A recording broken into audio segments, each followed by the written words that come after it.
Yo, what's going on, guys? It's Houston Sports Talk back into the video day. And today, the Buffalo Bills beat the Denver Broncos 31-7 in the wild card round, and the Buffalo Bills get a very nice win to start off the playoffs. And now, this win, we will get to see, I think, one of the best playoff matches you're going to see in the entire playoffs: Josh Allen versus Lamar Jackson, Ravens versus Bills next week in the divisional round, and I am so excited for it. Denver season is over.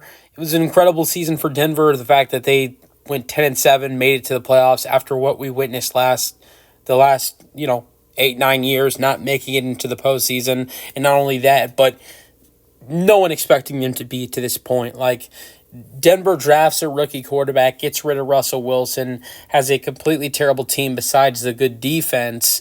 Not a very good offense at all going into the year. No one thought this team would be that good.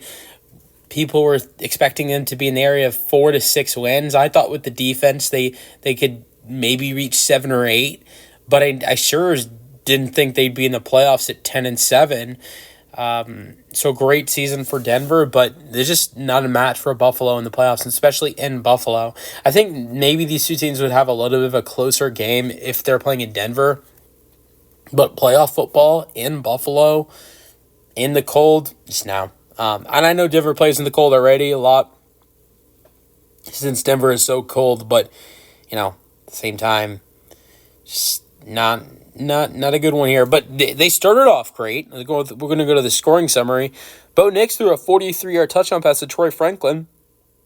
There was before that, a big 3rd-and-8 pass to Cortland Sutton for about 20 yards, and Bo Nix looked great to start off this game. He looked fantastic. This offense looked great. I thought Sean Payton's play calling was great to start off this game, and I think that kind of vanished. I thought there was a drive for this Denver offense at the end of the half that resulted in a missed field goal for Will Lutz. That was a good offensive call drive by Sean Payton. But outside of those two drives, I thought those were really the only good play calling we saw by Sean Payton in this game. And then it was all Buffalo. First quarter was a field goal for Tyler Bass. Denver did win the first quarter, but that didn't last for long because there was a James Cook 5-yard touchdown run, 10-7. Now, the funny thing is that it was 10-7. It didn't feel like it was 10-7. It felt like it was 20-7 at halftime, but it was only a 3-point game. Denver still had a shot, but that started to disappear because Tyler Bass makes it 27 yards, 13-7. I'm sitting at least thinking, it's only a 6-point game. It feels like this is a 20-point lead for Buffalo right now, but it's only a 6-point lead due to some field goals not turning into touchdowns for Buffalo. And, just Buffalo is really outplaying them. It's just not showing on the scoreboard. Then Josh Allen throws a 24-yard touchdown pass to Ty Johnson on 4th and 1. Amazing catch by Ty Johnson. They go for 2. Easy slant for Keon Coleman, 21-7. And then an unbelievable pass and catch and run by Curtis Samuel, 55 yards. Curtis Samuel did a good job after the catch. Josh threw a great pass. Samuel made it was just great everything on this play. 55 yards, it's 28-7, and then Bass knocks in a 34-yarder to end the scoring, and it's 31-7. Bo Nix 13 for 22, 144 passing yards, a touchdown. Josh Allen 20 for 26, 272 passing yards, 2 passing touchdowns. Bo Nix, 4 carries, 43 rushing yards. James Cook was amazing in this game. 23 carries, 120 rushing yards, a touchdown. Not surprising, James Cook had a successful day, especially early on. I think the Broncos secondary was actually doing a good job against this, going up against these Buffalo Bills wide receivers early on. But what they didn't do a good job with, the defense didn't do a good job was dealing with James Cook in the run game with Josh Allen and Ty Johnson, and that's where they really struggled in early on. As the game went on, the wide receivers started to kill this Denver defense more, but early on it was the run, and James Cook had 120 with a touchdown. Receiving yards, Cortland Sutton did have 5 receptions for 75 receiving yards, and Cortland Sutton had 60. Cortland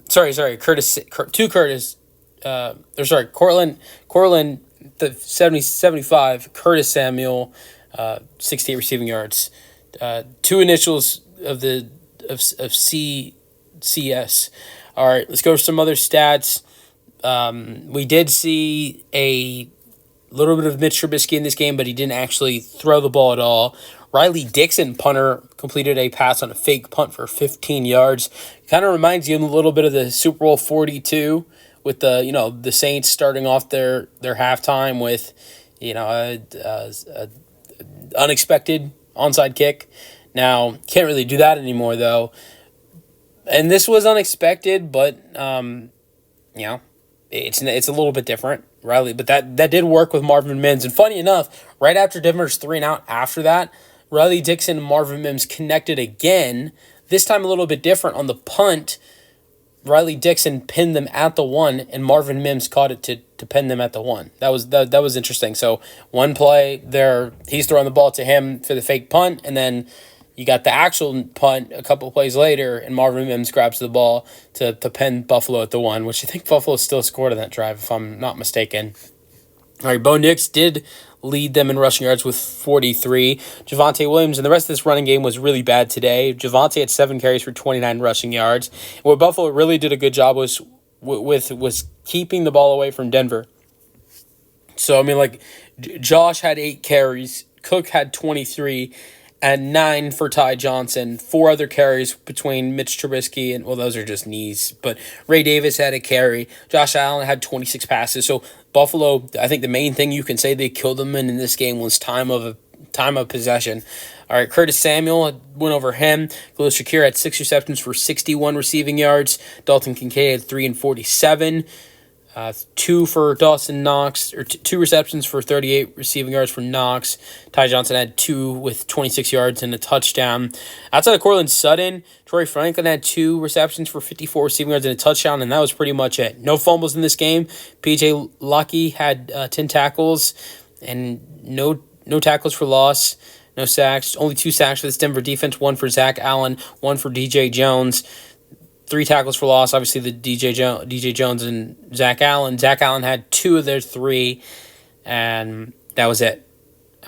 Bills, Terrell Bernard had 6 tackles, 1 tackle for loss, only 2 sacks for Buffalo, 1 for Matt Milano, 1 for Greg Russo, 4 tackles for loss, 1 for Bernard, 1 for Christian Benford, 2 for Greg Russo. Interceptions, none in this game.